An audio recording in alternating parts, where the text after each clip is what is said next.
안녕하세요. 저널리즘 시네마 디깅 어게인 시즌2 오늘도 시작합니다. 우!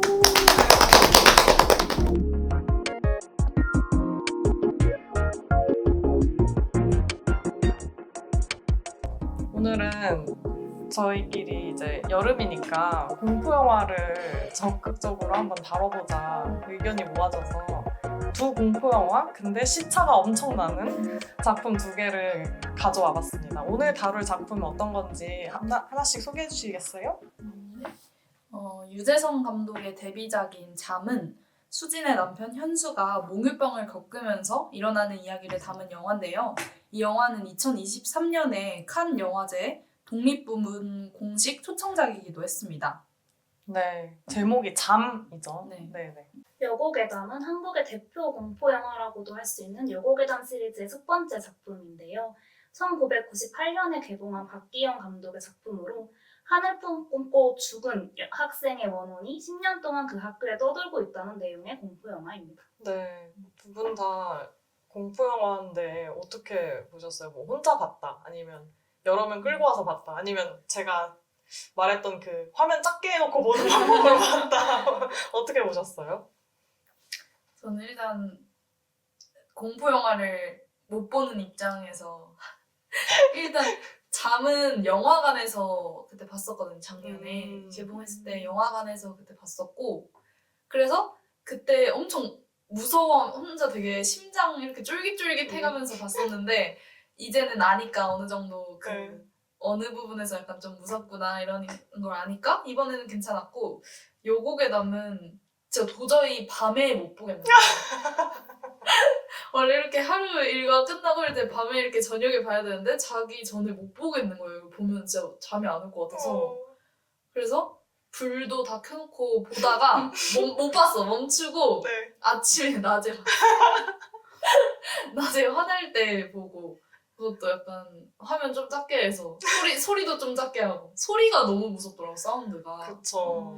그래서 살짝 무서운 장면 나올 것 같을 때는 살짝 화면 이렇게 돌려놓고 직접적으로 안 보게. 아, 간접적으로 보게. 근데 이렇게 살짝 멀리 떨어져서 측면으로 보면은 살짝 안 보이거든요. 그러면은 잠은 어쩌다가 보러 가신 거예요? 잠은 그때 이 유재석 감독이 그 봉준호 감독 이제 제자잖아요. 네. 그리고 봉준호 감독이 엄청 그 칭찬하면서 네. 이런 작품 없었다면서 뭐 별점 5점 주고 막 이래가지고 대체 어떤 영화이길래 그러나 하면서 봤는데, 그래도 이게 막 엄청 무섭다, 완전 형식적인 그런 공포 요소들이 막 엄청 들어가 있는 건 아니어서 그나마 그래도 그건 괜찮게 봤던 것 같아요. 고독은 혼자 봤어요?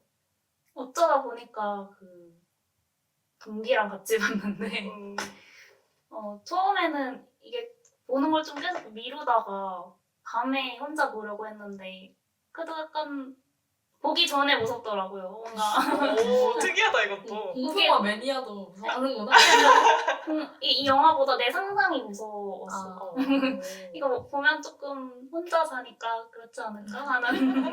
왜냐면 지금 그냥 기숙사에서 방을 혼자 쓰고 있기 때문에 집에서 뭐 같이 자는 사람이 있으면은 볼 수 있는데 혼자는 조금 그래서 조금 봤는데 전혀 안 무서웠다. 두 작품 다 전혀 무섭지 않아서 뭐 밤에 혼자 가도 안 무서웠겠다라고 생각을 했습니다. 저는 여고괴담 이 1편 이거는 진짜 혼자 많이 봤어요, 옛날에도. 원래 제가 저도 원래 공포 영화를 좀 좋아하긴 하지만 여고괴담 2가 진짜 매니아들 사이에서 엄청 유명해요. 이게 민규동 감독이랑 김태용 감독이 같이 한 작품인데, 일단 감독들 네임밸류부터가 이 둘이 공포 영화를, 그것도 여자들만 나오는, 어떻게 했을까 너무 궁금해서 봤는데, 사실 여고괴담 1편에서는 한국 교육의 어떤 부조리가 직간접적으로 많이 드러나잖아요. 근데 2편에서는 그렇다기보단 진짜 이 공포 영화라는 장르만 가져왔고 좀 다른 각도의 슬픈 얘기를 하거든요. 작품성도 너무 좋고 괜찮아서 막 이게 또 몇 년 주기로 재개봉을 해요. 워낙 팬이 많다 보니까. 그리고 막 그거 찾아다니고 막 이랬었는데, 2편을 이렇게 많이 봤는데 1편은 너무 생각보다 안 봤네 해서 막 혼자 시간 날 때 막 보고 그랬어요. 그리고 저는 이런 고전미가 있는 작품이 좋아요. 이게 그러려고 만든 영화는 아니겠지만 시간이 그렇게 만들어줬잖아요. 98년도인가? 그때 98년에 개봉한 작품이다 보니까 그 오래된 작품이 주는 클래식함이 되게 제 탐미주의적인 어떤 그런 걸 좀 건드려서 자주 찾아봤는데 이번에 또 이제 팟캐스트를 위해 다시 찾아보니까 이 영화가 되게 쉬운 영화였더라고요. 하고자 하는 말도 되게 간단하고 그걸 보여주는 전개 과정도 엄청 쉽고 그래서 공포영화인데도 흥행에 성공하고 많은 사랑을 받았구나 싶더라고요. 반면에 잠은 저는 이걸 엄청 오전 시간대에 봤는데 내가 노이로제 걸릴 것 같아. 막 계속 내가 들어가서 막 진정시켜주고 싶은 잠깐만 숨 좀 고르고 다시 생각해보자 약간 이 말을 해주고 싶은 그런 장면들이 많았어요. 근데 진짜 이것도 잘 골랐다. 이게 사람이 무의식적으로 느끼는 공포에 대해서 두 작품이 다른 각도로 잘 보여줬다라고 생각해요. 그럼 먼저 어떤 장면이 인상 깊었는지 한번 얘기를 해볼까 하는데 우선 여고괴담부터 우리가 좀 살펴봅시다. 저는 보다가 좀 전체적으로 느낀 건데 이게 공포 영화라는 게 여고괴담 하면 뭐 공포 이게 자연스럽게 같이 따라오니까 되게 거부감이 있어요. 그 보는 것 자체에 대해서. 그래서 어떤 내용인지도 사실 몰랐고 무슨 얘기를 하는 영화인지도 몰랐는데 이게 보다 보니까 공포를 무서워하는 저도 이렇게 처음에는 무서웠는데 점점 보면 볼수록 그 공포보다 그 선생님에 대한 그런 교권에 대한 약간 원망? 약간 그 선생님들의 구조적인 그런 문제가 더 거슬리더라고요. 언젠가부터. 중반부부터는 무섭지도 않고 그냥 무서운 거보다 그냥 무서운 거 이제 귀여워. 그 정도 그냥 깜짝 놀래켜도 그냥 깜짝 놀라고 이렇게 하는데 그냥 그래서 영화를 보다가 생각이 든 게 그냥 당시에는 공포로 이제 사람들의 집중을 끌어서 이게 선생들의 악행이나 뭔가 되게 비인간적인 그런 체벌들을 이런 식으로라도 보여주게 하려고 했었던 거였구나. 그런 생각을 했어요. 전반적인 어떤 감상평이네요. 그 카메라 기법에 대해서 이 영화에서 가장 인상적이고 사람들 기억에 많이 남는 게 그 귀신이 딱딱딱 3단 네. 점퍼컷의 이용일 것 같은데 그 당시에는 이게 무서웠겠죠? 네. 근데 지금 와서 봤을 때 정말 하나도 안 무서운 귀여워. 진짜 귀여운 수준인 그런 게 그냥 이 영화 전반에서 어떤 카메라 기법들이 어떻게 보면 이 시점에서는 클리셰가 되어버린 것들이 많아서 그래서 더 안 무섭다고 제가 느낀 걸 수도 있을 것 같아요. 제가 그 영화사에서 조금 교과서라고 그 평가되는 영화 중에 하나가 시민 케인이라고 알고 있는데 저는 그 영화 보고도 좀 그런 생각을 했거든요. 좀 약간 지루하다. 저도요. 이게 왜 교과서라는 거고 재밌는 건지 모르겠다라고 생각을 했는데 근데 그 당시에는 엄청 센세이셔널 했었는데 지금에는 그게 너무나 보편적으로 우리가 그 기법들을 쓰고 있다 보니까 지금의 제가 봤을 때는 전혀 새로워 보이지 않는 거죠. 그래서 오히려 조금 지루한 그런 인상을 받게 되는데 여고괴담도 보면서 지금은 너무 클리셰인 장면들이 너무 많아서 약간 지루하지 않았나. 맞아요. 그래서 그런 클리셰들을 막 뒤집는 작품들 예를 들면 어둠이 이제 어두운 장면이 안 나오는 미드소마라든지 뭐 아니면은 뭐 귀신은 안 나오는데 더 큰 공포를 자극하는 뭐 겟아웃 뭐 이런 거라든지 그런 게 또 이제 클리셰를 좀만 비틀었는데 바로 성공하잖아요. 그런 것도 참 재밌는 것 같아요. 어쨌든 교과서는 지루하죠. 그 자살 이런 게 되게 흔한 어떤 그러니까 학교에서 자살했대 이런 게 뭔가 이상하지 않은 뉴스처럼 여겨지고 그랬던 것 같아요. 지금은 뭐 잘 보도가 안 되는 건지 줄어든 건지 모르겠지만 학교라고 하면은 밤늦게까지 애들이 항상 있으니까 그게 공포와 진짜 밀접한 맞닿는 지점이 있었다. 그런 생각이 드네요. 그러니까 대한민국 입시 제도의 문제를 다루는 영화가 꽤 나왔던 것 같아요. 공포 영화 중에서도. 제가 좀 제 시대에 봤던 거는 그 고사 피해 중간고사라고 유승호 나오는 거죠. 네. 네. 그 영화가 좀 인상 깊었고 그리고 뭔가 이렇게 지금도 그렇지만 아이돌 시장이나 네. 거기서 많이 사실 아이돌이 되는 사람보다 실패하고 연습생 네. 생활 하다가 실패하는 사람이 더 많은데 그거를 다룬 게 화이트라는 공포 영화. 그 티아라 멤버 은정이 나왔나 그랬죠. 네. 맞아요. 그래서 그 현재 제도의 문제점 그리고 거기서 원한을 가진 사람들이 귀신으로 등장하거나 아니면 좀 공포의 소재로 쓰이거나 하는 시도가 그때도 계속 있었던 것 같고 기억에 남는 건 그 귀신이 나는 아직도 학교에서 하고 싶은 게 너무 많은데 다 못했다.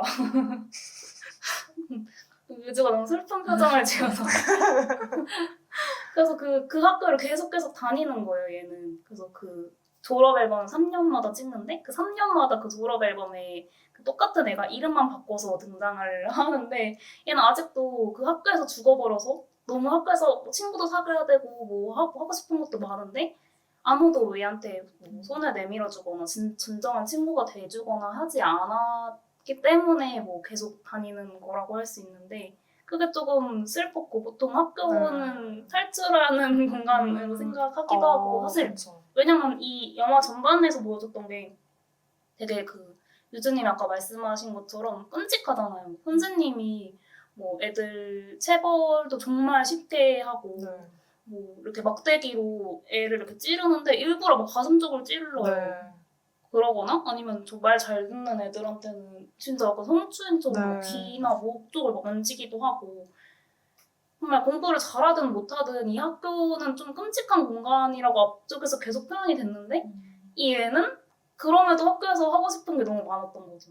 네, 네. 은영 선생님이 이제 그 제이가 귀신이고 자기의 그 친구였던 진주라는 거를 알게 되고 이제 뭐 자기가 선생님이 됐으니까 이제 달라질 거다 그런 거를 이제 바꿀 거다 뭐 이런 식으로 하는데 거기서 제이가 너 혼자 노력한다고 달라지지 않는다 그 말이 약간 인상 깊었던 게 뭔가 아무리 그렇게 깨어 있고 뭔가 좋은 선생님이 나타난다고 해도 이미 그 학교 안에 시스템이 너무 보여서 썩고 부패하고 이게 바꾸기가 쉽지 않으니까 너무 구조적으로 지금 병들어 있으니까 그게 달라지지 않을 거다라는 말이 좀 인상 깊었고 그게 지금의 또 학교는 다를까? 지금의 교육은 다를까?라는 생각도 하게 됐고.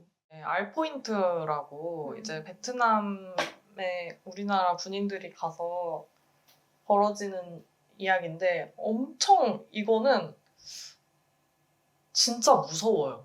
제가 사실 공포 영화를 보면서 무섭다고 느끼는 그 기준이 엄청 까다롭거든요. 제 나름. 그리고 워낙 또 잔인한 걸 좋아하고 이러다 보니까.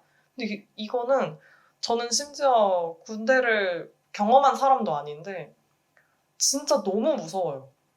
근데 왜 무서운가 생각을 해보니까 앞서 얘기해준 것처럼 뭐 아이돌들의 연습 과정에서 벌어지는 뭐 경쟁에서 오는 스트레스라든지 입시제도 뭐 시험 스트레스라든지 이런 거 사실 우리가 다 알잖아요. 굳이 내가 그 당사자가 아니었어도 그리고 군대 내의 어떤 그 부조리도 우리는 알잖아요.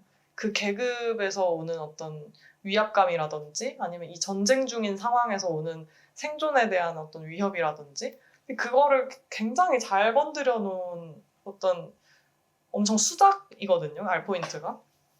그래서 공포 영화가 이제 그런 인간이 자연스럽게 무의식 중에 느끼는 그런 공포 말고도 사회랑 엄청 밀접하게 관련이 있는 얘기들을 다루면 성공하는구나. 얘기가 잘 풀릴 수밖에 없구나. 그런 생각이 들었어요. 그래서 여고괴담도 마찬가지로 그 부분을 잘 건드렸다. 그리고 마지막에 이제 또 암시를 하잖아요. 또 다른 진주가 나타날 거다 이런 식으로. 그래서 제이가 이제 소위 말하는 성불하기 전에 은영쌤한테 너 혼자 한다고 되는 일이 아니야 라고 말을 하고 가길래 저는 뭔가 이제 이 이미은 씨를 기점으로 그래도 좀 희망찬 긍정적인 변화가 오려나 했는데 그렇지 않다는 걸 얘기하는 느낌인 거예요. 아니 그냥 또 다른 제이, 또 다른 제이가 계속 나타날 거고 이거는 바뀌지 않아. 그래서 무서운 거야. 라고 말하는 느낌? 그 뭔가 원한을 가지고 있는 귀신이 한국 공포 영화의 특징이기도 한 것 같은데 저는 그래서 좀 더 무서운 것 같아요. 뭔가 이유가 있고 사연이 있어서 귀신이 얼마나 악독한지를 상상이 되니까 얘가 얼마나 많이 사회에 불만을 품고 있고 그래서 복수하고 싶은 마음이 얼마나 크고 이게 짐작이 가고 거기에 공감이 가니까 더 무서운 것 같은데 보통 서양 오컬트 영화 보면은 그냥 뭐 악마가 갑자기 씌었다거나 아니면 뭐 그냥 귀신 들린 집을 사가지고 그냥 그놈의 집. 그게 그냥 모든 사건의 원흉인 거잖아요. 그럼 뭐 이사해버리면 끝날 일인데 그래서 별로 저는 서양 오컬트 영화는 안 무서워요. 그 정체가 맞아요. 뭔가 뭔지 알 수 없을 때까지는 좀 무서운데 그 정체가 그냥 악마. 그래서 그냥 테마해야 되는 걸로 결론이 났을 때는 그때부터 저는 흥미가 확 식거든요. 마지막에 이제 그 전교 2등이던 정수기가 이제 자살을 하고 귀신이 되잖아요. 근데 그것도 결국에 정수기를 귀신으로 만든 거는 이제 그 담임 선생님이었던 그 오광구 선생님이 계속해서 전교 1등인 소영이랑 뭐 비교를 하고 그리고 원래 소영이랑 정수기가 사이가 좋았다고 나오잖아요. 근데 선생님들이 이간질을 시키고 뭐 둘이 성적을 통해서 경쟁하게 만들고 그러면서 멀어졌다고 나오는데 결국에는 이 학교의 이런 부패한 시스템들이랑 선생들이 교육자라는 선생들이 그 한 명의 희생자를 또 만들고 그거를 또 다른 귀신이 돼서 다시 그 상황을 반복하게 만드는 게 그런 것 같다. 그리고 학교에서 흔히 쓰이는 괴담이 성적에 관한 괴담이 되게 많잖아요. 그냥 우리 학교 다닐 때도 그런 거 되게 많았잖아요. 뭐 전교 2등이 뭐 한이 맺혔다 이런 거 되게 클리시적인 얘기인데 그것도 어떻게 보면 진짜 한국 사회에서만 있는 얘기, 귀신 얘기이기도 하고 한국에서 얼마나 학생들이 입시나 공부 이런 걸로 스트레스를 받으면 그런 얘기까지 떠돌면서 나오나. 그리고 그런 것도 재밌어요. 가까운 일본과 비교를 해보면은 한국의 귀신들이 한이 맺혔다면 일본은 원의 정서다 뭐 이런 말을 하더라고요. 그게 그러니까 이유가 없는데 그 이유가 굳이 찾자면 엄청 자연재해와 비슷하대요. 그러니까 일본이 늘 뭐 지진이나 뭐 쓰나미나 이런 거에 많은 피해를 입었다 보니까 귀신이 뭔가 찾아와서 귀신이 해를 가해도 이거 어쩔 수 없구나. 약간 이렇게 거기서 이유를 찾는 게 더 이상한? 그래서 우리 좀 유명한 영화 뭐 링, 주온 이런 거 생각해보면 사실 거기에서 귀신으로 등장하는 사람들이 딱히 그 주인공들한테 원을 품진 않거든요. 되게 엄청 근본적인 뭐 다른 곳에 이유가 있어. 근데 그게 자연재해와 닮아있다 뭐 이런 말을 하더라고요. 근데 반면에 한국 공포영화들은 생각해보면 말로 잘 설명하면 또 마음 풀어져서 간다? 맞아. 확실히 한국형 공포영화가 잘 만들면 훨씬 더 재밌어요. 설득이 되니까. 이제 문제작. 잠. 잠의 줄거리를 결말까지 한번 좀 설명해 주시겠어요? 우리 추천해 주셨던 뮤지 씨?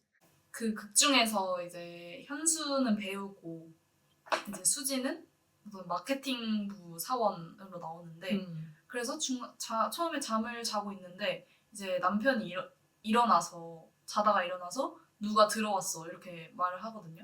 그래서 누가 들어왔다는 거지? 이러고서 이제 아내가 나가서 뭐 보는데 뭐 그냥 아무것도 없고 그냥 뭐 바람 때문에 그런 거였고 또 잠을 자는데 이제 그 현수가 얼굴을 막 이제 긁기 시작하잖아요.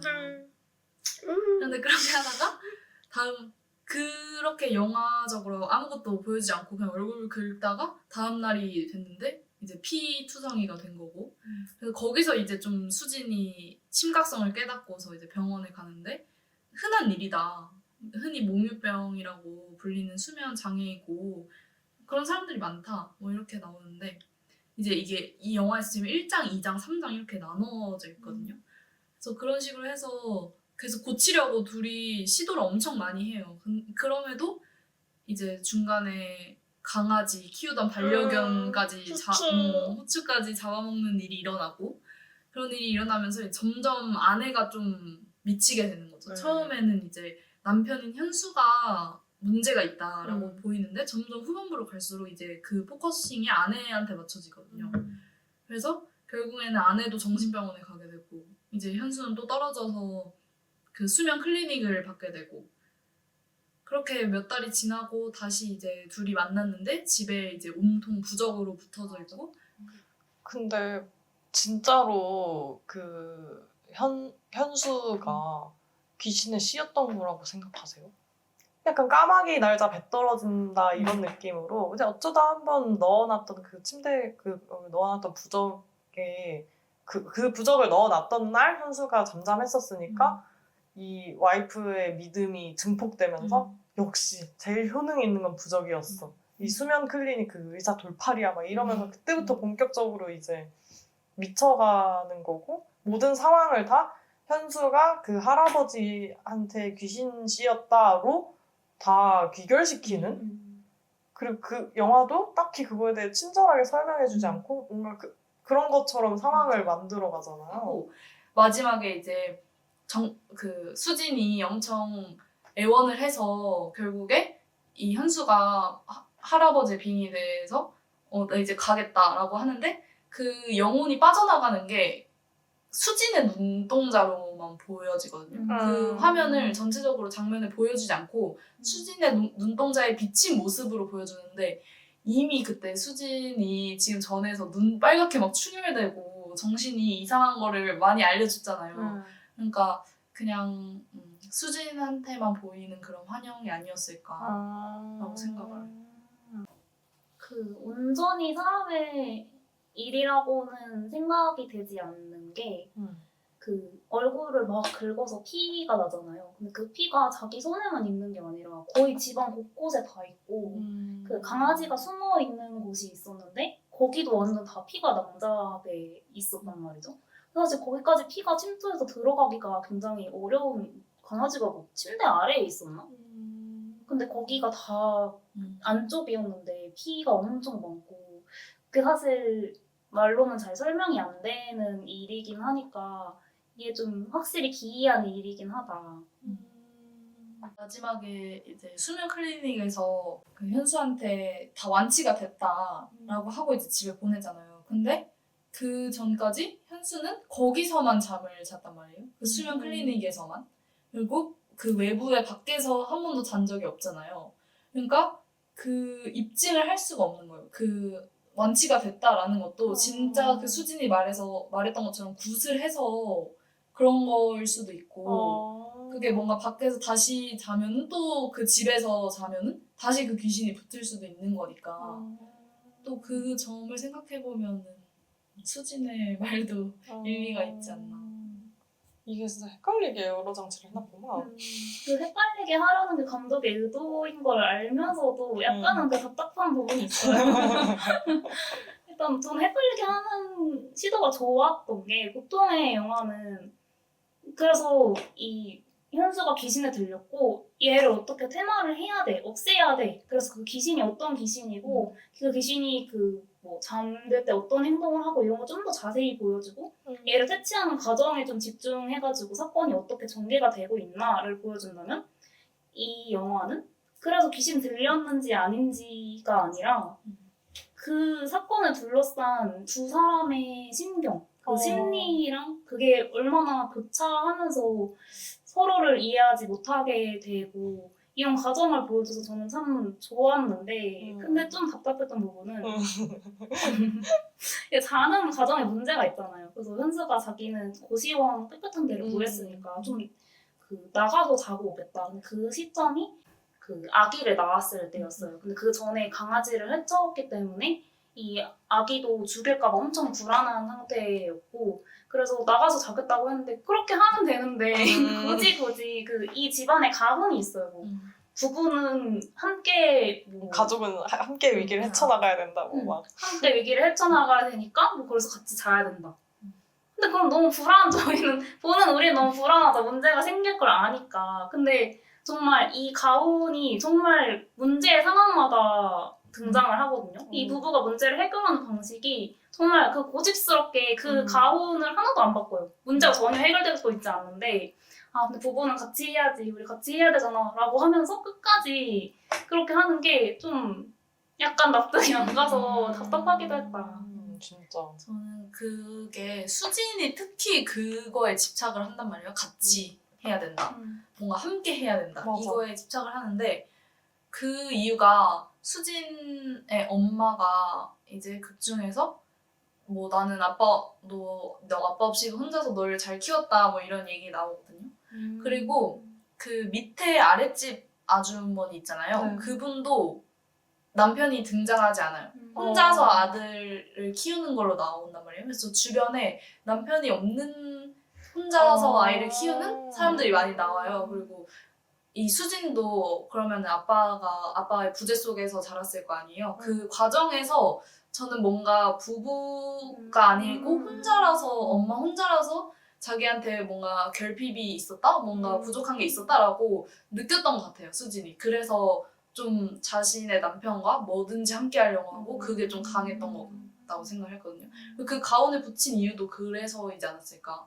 그래서 중간에 현수가 뭐 이제 고시원 가서 자거나 차에서 혼자 자겠다고 했을 때 포기하지 말라고 그렇게 쉽게 포기해버리지 말라고 하는 게 뭔가 아버지가 그랬나? 본인의 아버지가 그렇게 뭐 떠났나? 그런 생각도 들고. 너무 좋은 포인트. 캐치하지 못했거든요. 너무 답답해서 좀 포기해.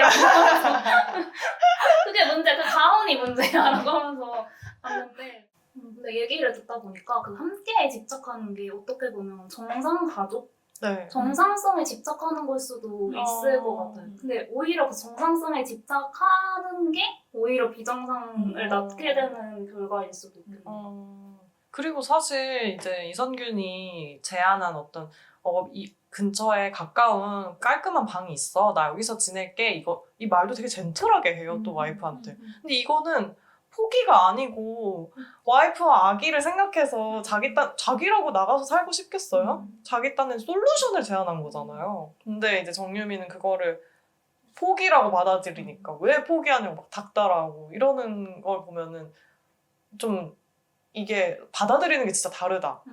이 부부지만 이 두 사람이 이 사안에 대해서 이 문제에 대해서 받아들이는 게 다르다는 걸 느꼈고 그리고 평소에 보면은 아내한테 막 느끼한 사랑꾼 이런 것까진 아니더라도 엄청 젠틀해요. 막 다정하고 뭐 막 밤 촬영은 이제 당분간 못할 것 같습니다. 뭐 이런 거부터 해서 뭐 자기 걸 좀 포기하면서라도 그 정유미의 어떤 불안을 맞춰주려고 하고 막 이러는데 이제 잠에만 들면 사람이 그렇게 순종적이고 착하던 남편이 다 이제 그러니까 전복이 되잖아요. 어떤 그 사람의 행동이라는 게.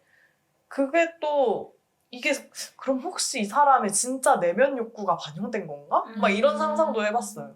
그래서 중간에 이제 할아버지한테 빙의돼서 한 것 같은 대사지만 이건 진짜 이선균이 한 건지 할아버지 귀신이 한 건지 모르는 대사인데 아이도 동물도 없이 너랑 단둘이 지내고 싶어 뭐 이런 대사를 한단 말이죠.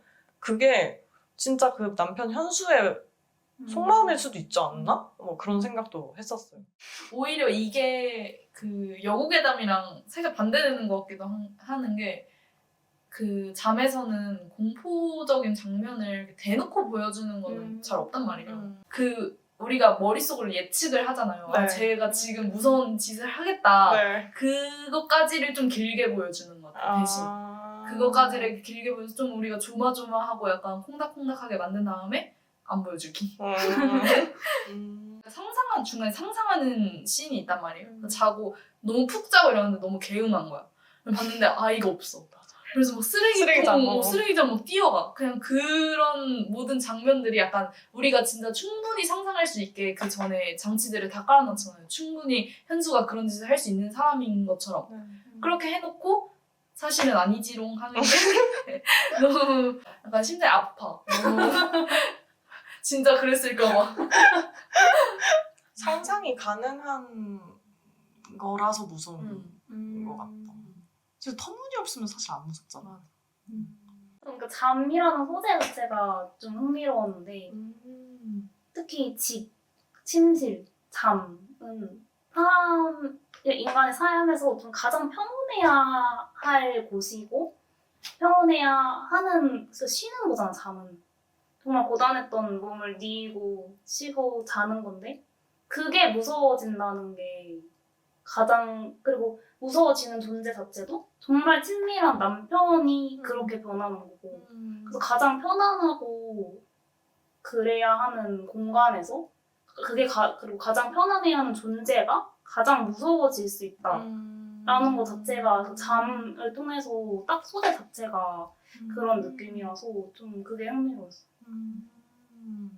그러네. 우리가 평소에 좀 불편감을 느끼고 있거나 평소에도 잘 이제 무섭거나 스트레스를 받는 어떤 것이 아닌 친밀함을 느끼고 익숙하고 좋아하고 이런 것들을 공포와 결합시킨다? 이것도 클리셰를 비트는 신선한 시도였네요. 그럼 일단 지상예층은 이쯤에서 마무리하고 저희는 다시 찾아뵐게요. 안녕!